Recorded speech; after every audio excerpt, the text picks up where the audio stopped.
Good afternoon, everyone. This is the second presentation of our meeting, which Patricio will present about type 2 seesaw mechanism for Dirac neutrinos. So, here, let me put here.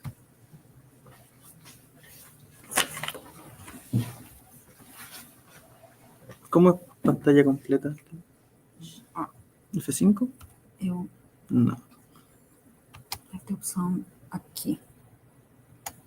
Vou ver aqui nos três pontos. Apresentação. Tá. Okay, thank you for being here. So I'm going to talk about an article that I wrote with Lucia and with Professor Carlos Pires and also with Vinicius Oliveira. Okay, it's a Colombian, Brazilian, Chilean collaboration. Okay, this is already published in the Journal of High Energy Physics. Okay, so it's basically how to give masses to neutrinos, but in a Dirac setup, as a contrast of Majorana neutrinos. Okay, and cosmological and collider consequences of this implementation. So basically, what we did was to put a constraint on the mass of a new gauge boson C prime in a 331 setup.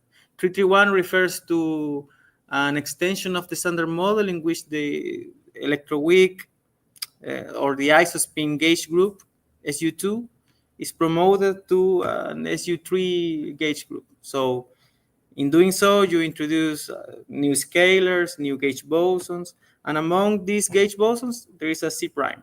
And the main focus of the studies in this setup is the mass of the C prime and lower bounds on this quantity.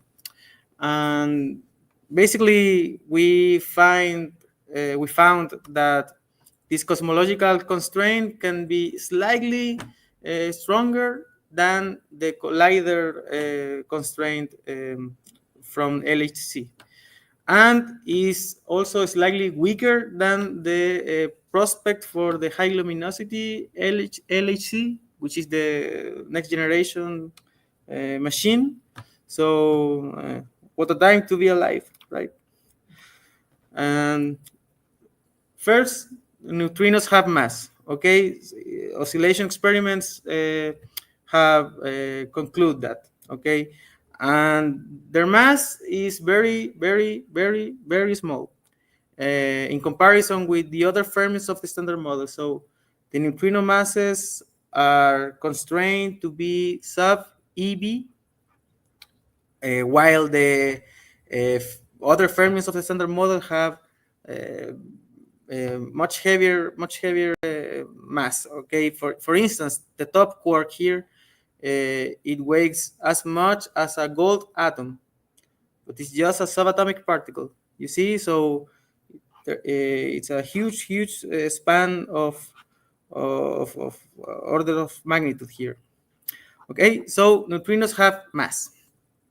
And this mass, the fermions can have masses in different ways. So there is two possibilities. In fact, there are more, but let's keep it simple here. And you can have Majorana neutrinos, or you can have Dirac neutrinos, or fermions in general. Okay, and the difference of these two setups for neutrino masses is that you have more degrees of freedom in the Dirac case than in the Majorana case, and the Majorana case implies a lepton number violation. And you have a theorem which is called the Vale theorem after Jose Vale, which is a Brazilian physicist, which says the following: if you have Majorana neutrinos, you will have neutrinoless double beta decay. Neutrinoless double beta decay is this process over here, which is mediated here by a Majorana neutrino, and you can see here that the fermion line is not continuous. You see, you have this fermion line pointing outwards, equally to this fermion line here. So this connection, this neutrino over here, should violate lepton number. Okay, but the issue with this process, with this phenomenon, is that it's not yet observed. So it is possible that neutrinos have Dirac masses and do not induce neutrinoless double beta decay. Okay, and okay, let's construct over that assumption. So the standard model plus right-handed neutrinos is a model that works. The neutrinos can have mass in that way, but is unsatisfactory because it's a boring model, because this right-handed neutrino will be completely unaccessible in an experimental setup. You see, that's because you will add a Yukawa term to give mass to neutrinos in the same way that you do with quarks or with leptons, charged leptons, but the Higgs interacts more strongly with heavier fermions. For instance, the actual Higgs production in the LHC in 2012 was through gluon-gluon fusion, and the main contribution to that process is a triangle, a loop triangle of top quarks. And that loop diagram, being lex to leading order, it's surprisingly more stronger than the three-level contributions.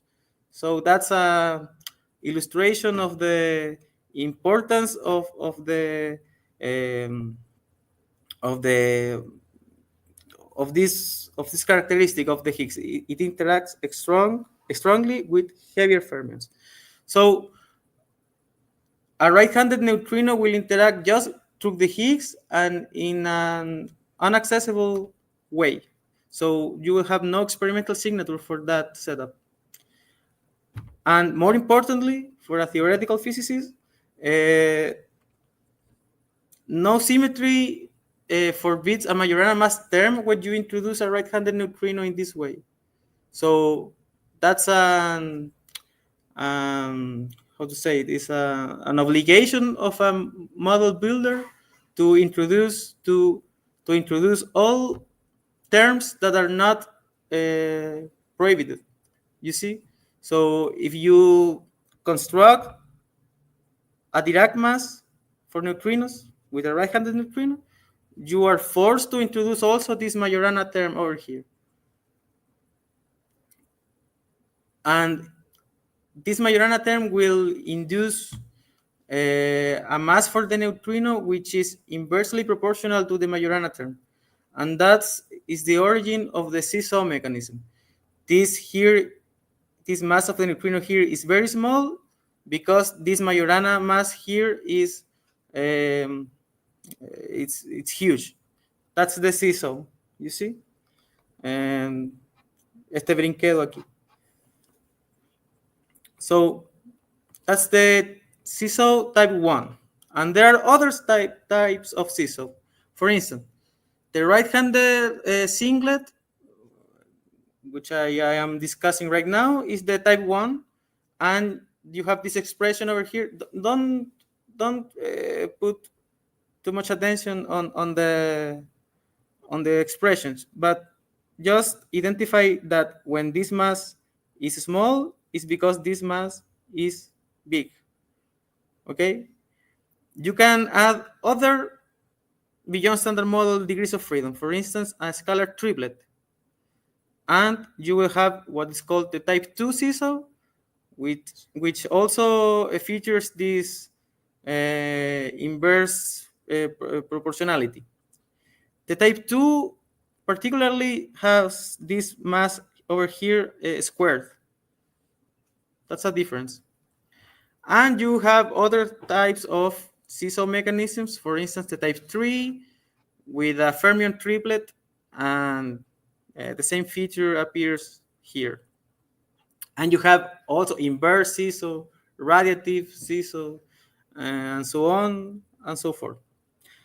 So the seesaw mechanisms typically have a heavy scale to give masses to neutrinos, but in the Majorana setup, you see. So here's the question we ask: can we write a seesaw mechanism for Dirac neutrino, but avoiding the Majorana nature? That's it, respecting lepton number. So we don't have neutrinoless double beta decay because it's an experiment, it's a phenomenon that is not seen. Yes, we can. So Professor Pires say I can do it. So he take the a very a type of 331 model, and he uh,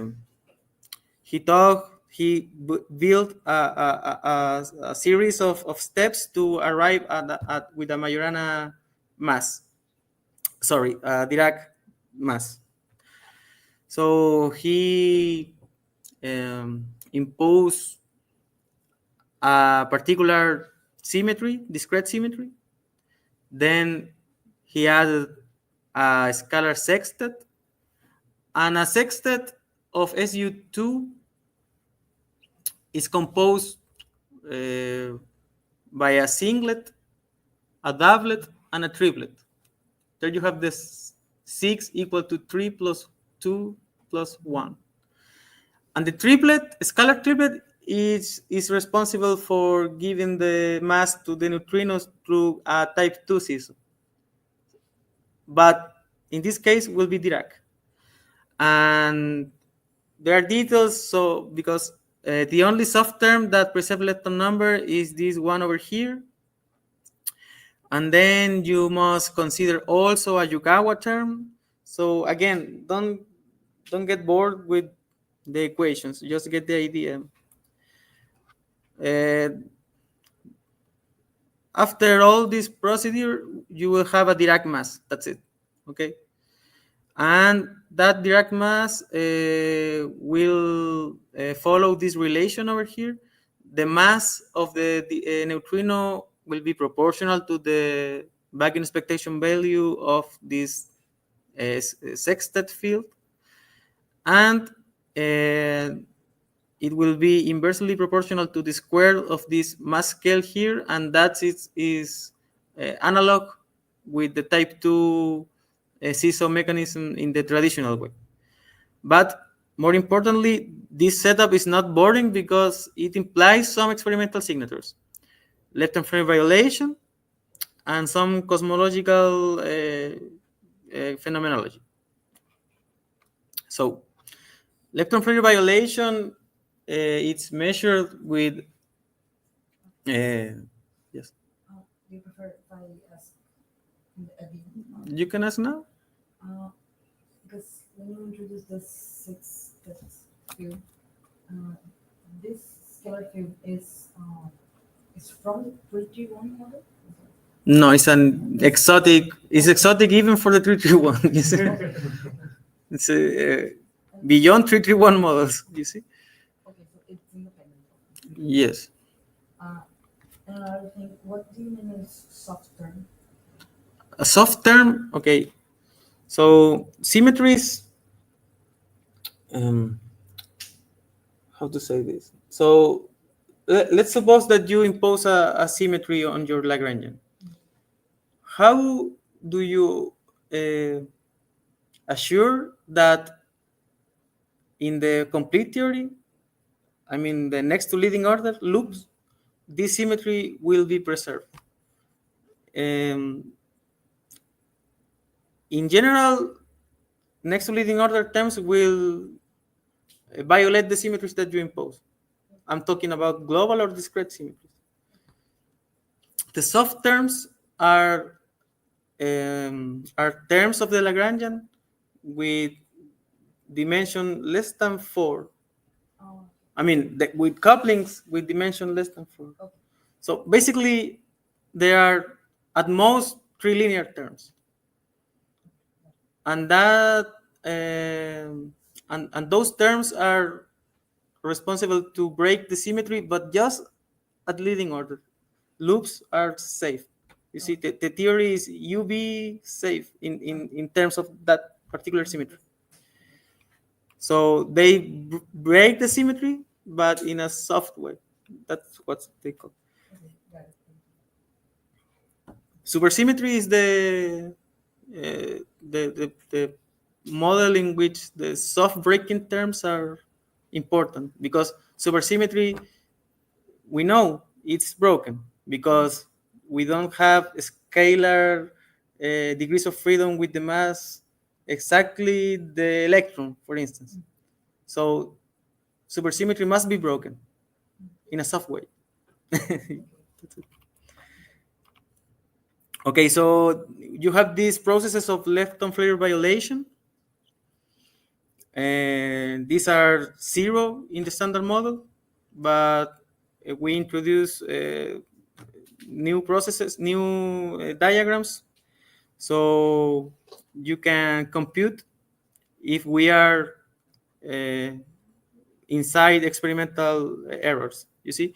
And the model is consistent with experiment, but at the same time is out of reach of next generation experiments that search for these processes. So it's okay, but we are not able to discriminate if the model is phenomenologically correct with this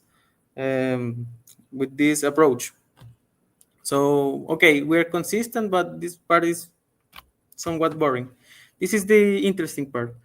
You will have a contribution to relativistic degrees of freedom in the early universe. These degrees of freedom will leave an imprint on the CMB or in the distribution of galaxies. And this quantity is measured by 2 experiments. These are the top experiments for this quantity. You have the DESI experiment, which is a terrestrial experiment, and you have the Planck satellite. Okay, so what is this N effective? In a few words, is the radiation beyond the photon. That's it. So how many neutrinos do we have in the standard model? We have 3. Okay, so this quantity is consistent with 3 neutrinos, right? But we are adding 3 more. The other degrees of freedom for the right-handed neutrinos in the Dirac setup. So these new degrees of freedom should decouple earlier in the early universe to not leave an imprint in this epoch of the CMB production. So in the standard model, the relativistic degrees of freedom are 3. If you consider an instantaneous decoupling of the neutrinos, it will be just 3, exactly 3. But the neutrino decoupling is a thermal process, so it's not instantaneous. And also you have some electrons going around from just before this decoupling, and you have next to leading order calculations that perturb this quantity to be almost 3. Okay, but that's the standard model. We are considering an extension of the standard model, so we will have a different story. And you have 2 ways of distorting the standard model thermal history.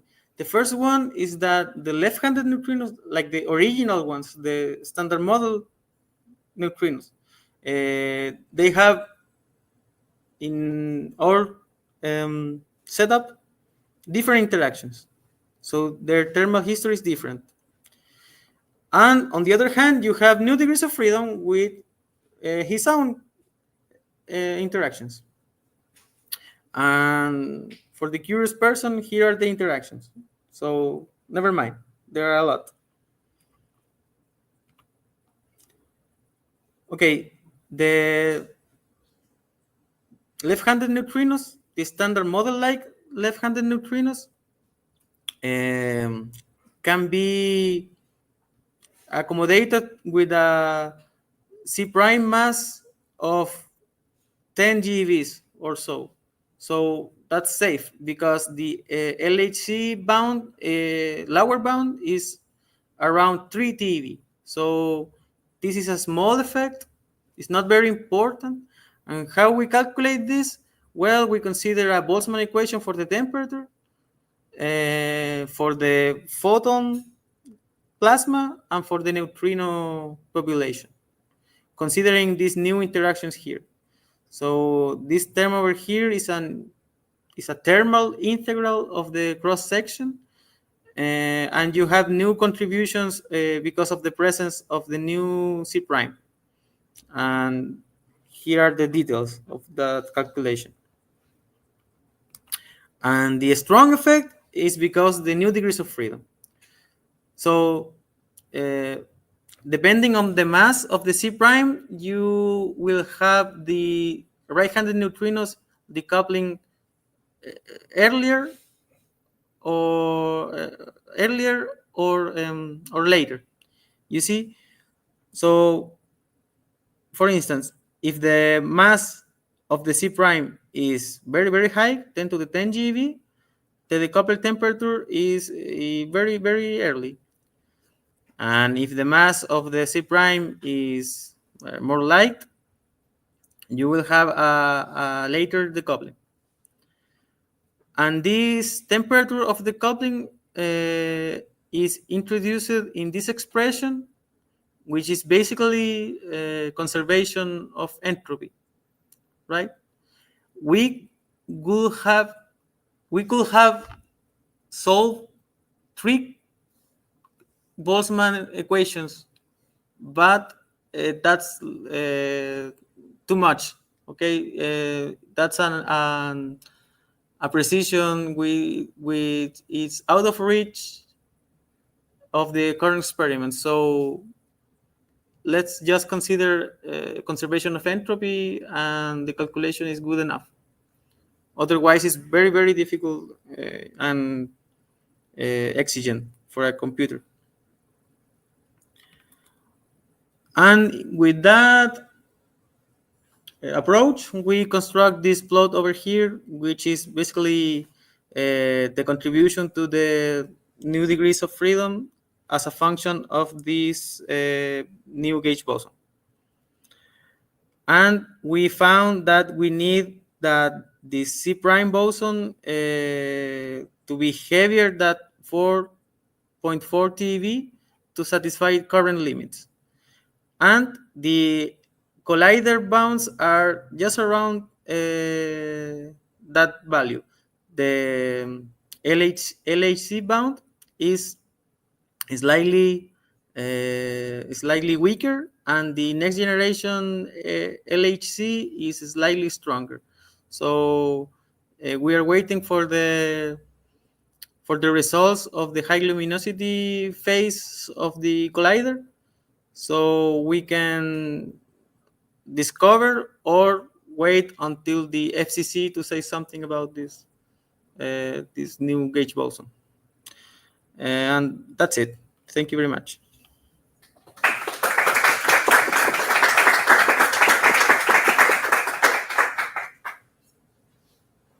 You have any questions?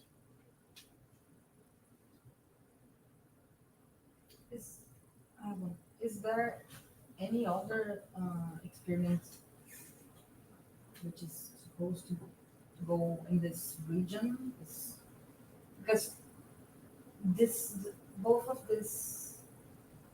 Sorry, the lower one is the CMB. The upper dashed one is what? Sorry, the SPT. SPT is a terrestrial next generation planned experiment. Oh, it's a planned. Yes, yes. And the same as the CMB is the next generation satellite NASA mission. Okay, it's not like constrained by CMB. This is an experiment.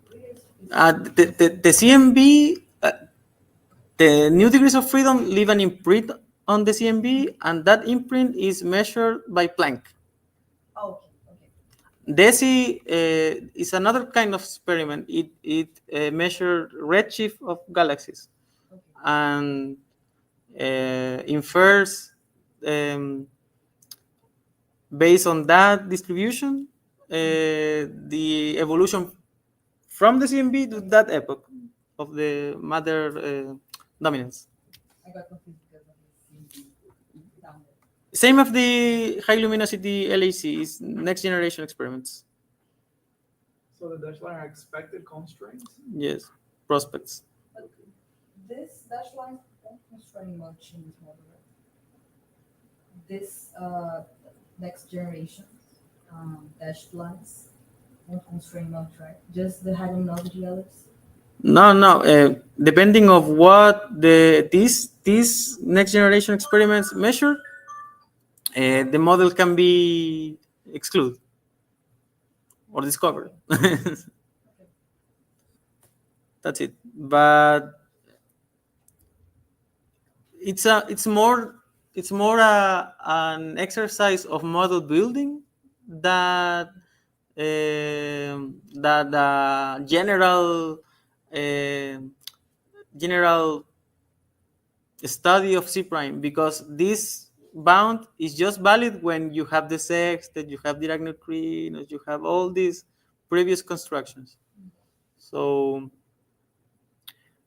the LHC bounds are general for the 331 because they are direct production of C prime, but the Planck or DESI are more applied just to this model here, this particular variant of the model. That's it. Okay. Any other question?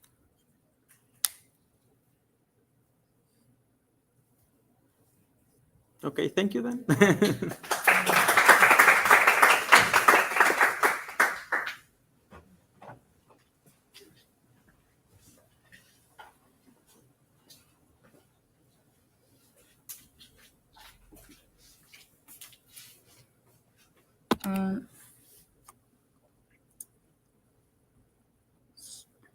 Oh, sorry. So thank you everyone for seeing the meeting, the stream, and until next time.